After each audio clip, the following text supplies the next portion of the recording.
Come on in.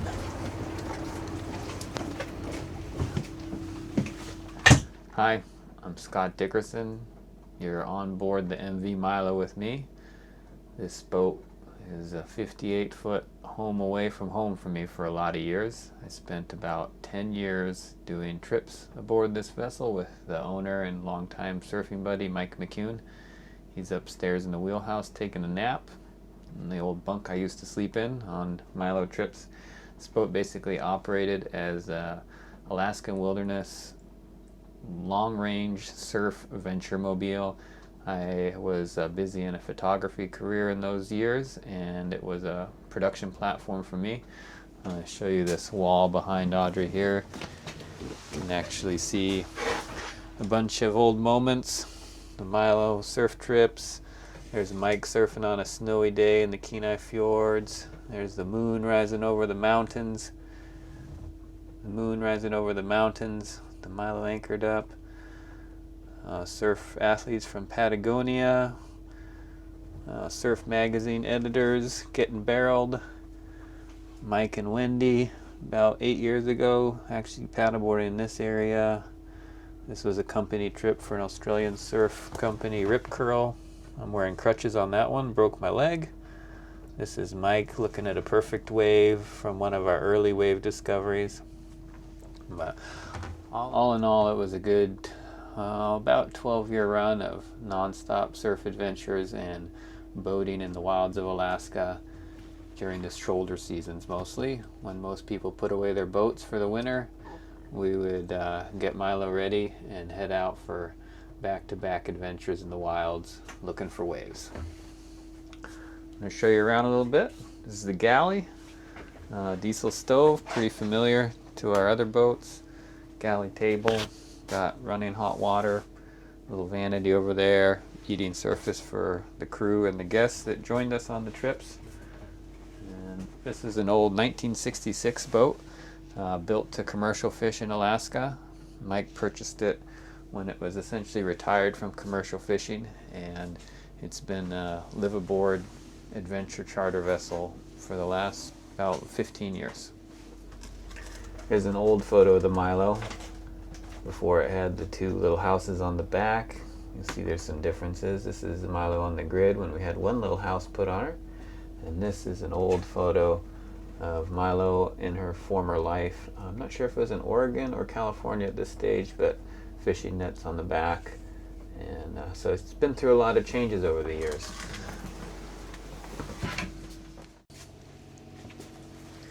It's funny being back on the Milo. It's been a few years since I've done a trip on here, and I'm just remembering all the differences. There used to be a bunk room in here with 2 stacked bunks.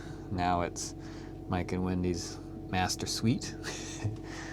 Back in the days before I met the boat, this was actually the helm right here. You would stand here and steer, and there was no top house.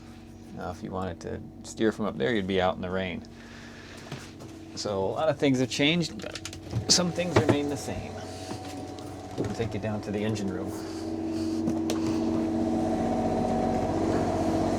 Just gonna give you a real quick tour.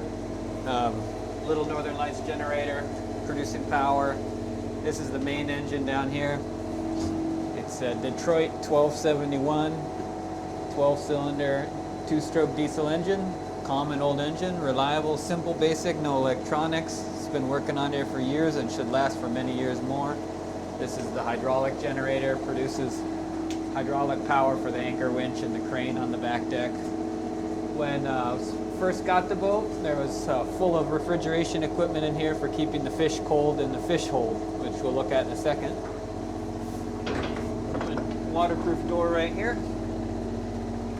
Come on in to the infamous sleep cave. It's old commercial fishing boat style. This is where you stack the crew when you need a full fleet of hands on deck. You stack them in here like fish on the racks. So what is it? Sleeping 1, 2, 3, 4, 5 right now. You see we got a bunk that's a little wet down here. A little bit of water leaking in somewhere.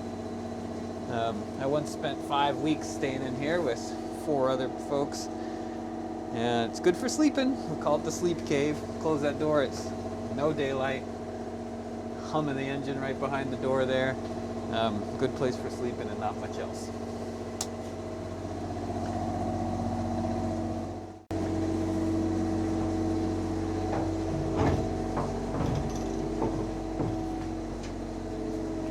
This is the magic doorway that goes from the engine room into what used to be the fish hold.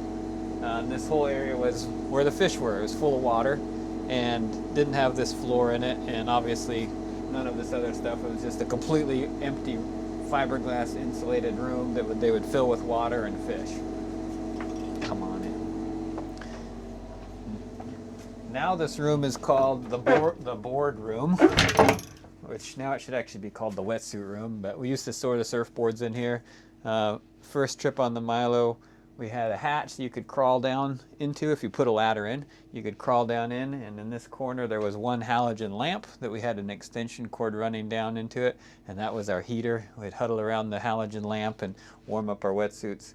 Now we have staterooms, stateroom behind this door, diesel drip stove, toolbox, another 20 kW generator in there, wetsuit booty drying, wetsuit glove drying, all the wetsuits from the day's surf escapades hanging up to dry.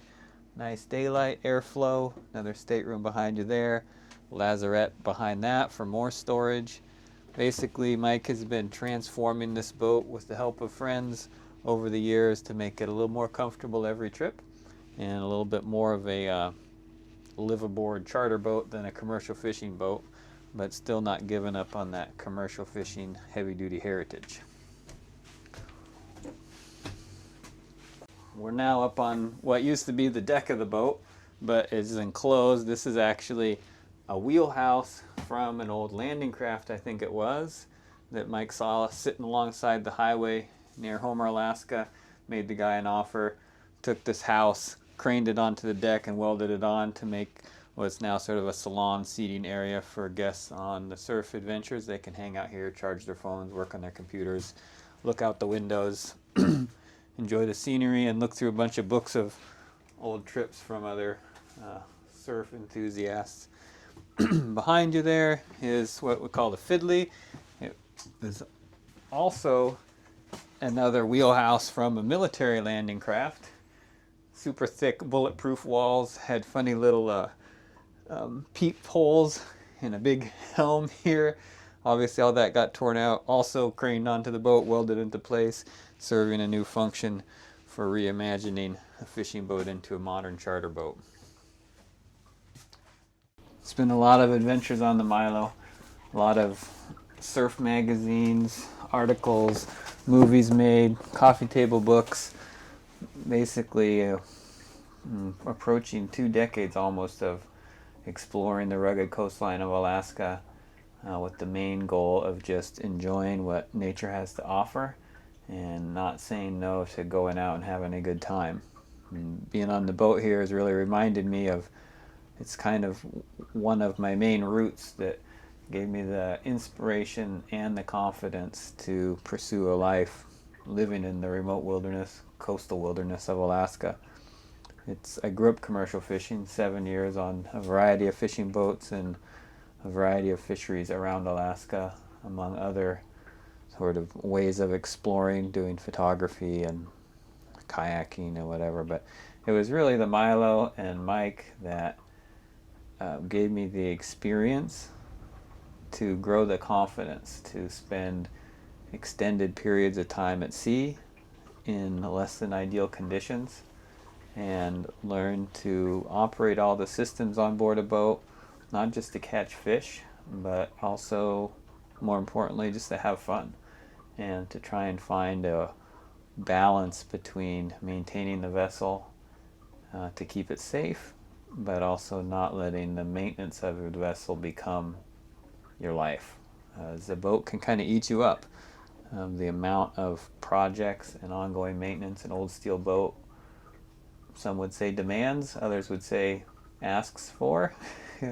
You could lose yourself to it, and Mike's been a role model to me in the way that he managed the Milo, where it's comfortable and it's safe and it does a lot of time at sea, exploring the wilds, and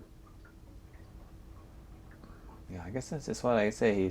He's found his balance in it, and it's a bit different than mine might be, but it's been an inspiration to observe and sort of look at the way he does it and the way I would want to do it, and try and meld these two views and perspectives. We have different skills, different experience, different interests, and we can learn from each other. Particularly, I can learn from him. He's an old dog. He might not be learning any new tricks, but I certainly have been. And in all of the months spent on board the Milo, it really gave me that confidence that's needed to head out day or night, storm or calm, summer or winter, and know that you have the basic skills and knowledge and experience to actually enjoy your time and be able to afford a lifestyle at sea. Remember this trip? It's one of our first big surf adventures down here to the Shumagan Islands. It's a guy, Ben from Australia, came, made this cool book with a bunch of his own photos, my photos, and other people from the trip. Good memories made.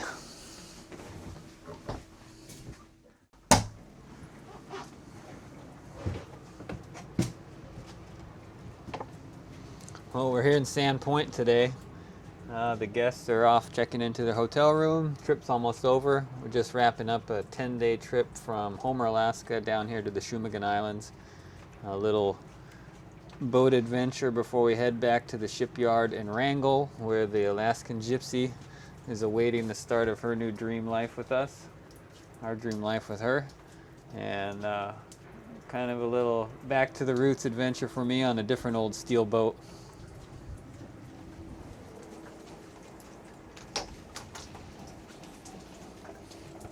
I am going to the bathroom here. No, this is the head, Milo head.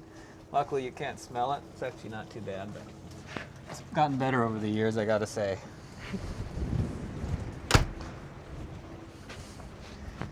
Surfboards everywhere. Apples from friend Iceman's orchard in Homer. Surfboards stacked on the decks up there. I asked Mike on this trip how many boards he's got on the boat now, and he says he thinks about 40. When Mike first bought the Milo, it was going to be his home. He was going to sell his house and was making plans to live on a boat, continue his work or life on the ocean in Alaska, and live without so much taxes and a little bit more freedom. It sort of grew into a business. I was an eager photographer at the time, pursuing surf photography in Alaska, and people were finding the photos very interesting, and it pretty quickly, the opportunity became clear that we could get people to come on the trips and even pay for the fuel. Heck, maybe we could even pay for the maintenance of the boat. And so over the course of a few years, it turned into a business, Ocean Swell Ventures, and 15 years later, it's done a lot of trips with international clients and surf travelers and professionals from all around the world. And I was fortunate to spend a good 10 years enjoying those trips myself. I was obsessed with surfing and equally obsessed with photographing, surfing in the wilds of Alaska and the whole lifestyle. And it was an amazing experience and took me through my kind of, I guess, 30s, and just turned 42 this year. And in the last 2 years, I've bought 2 of my own old steel boats, a little bit like Mike, but different, motor sailors, a little bit more efficient, a little bit more aimed towards 4 seasons, Liveaboard, and now we have the Gypsy, and it's a mothership that we intend to spend at least, I'm committed to at least a year. Oh, yeah. I used to a year living aboard, and then we'll see, maybe it'll be 40 years. But it's kind of a little bit of feel like a maturing evolution for myself, going from a fishing deckhand, a kid on the docks with a fishing pole, working on commercial fishing boats, working on a surf charter boat. I ran trips on the Milo myself. Mike always gave me a great level of freedom, and if I had trips I wanted to do, I could always do them with the Milo, and was the captain on here and learned a tremendous amount, and also started to see how maybe it's time for me to set my own path a little bit and get my own project boat to pour all my money into and time into and labor and love. And so that's the journey we're setting out on now. We are selling the White Eagle, our 42-foot steel motor sailor. We've purchased a 80-foot project boat.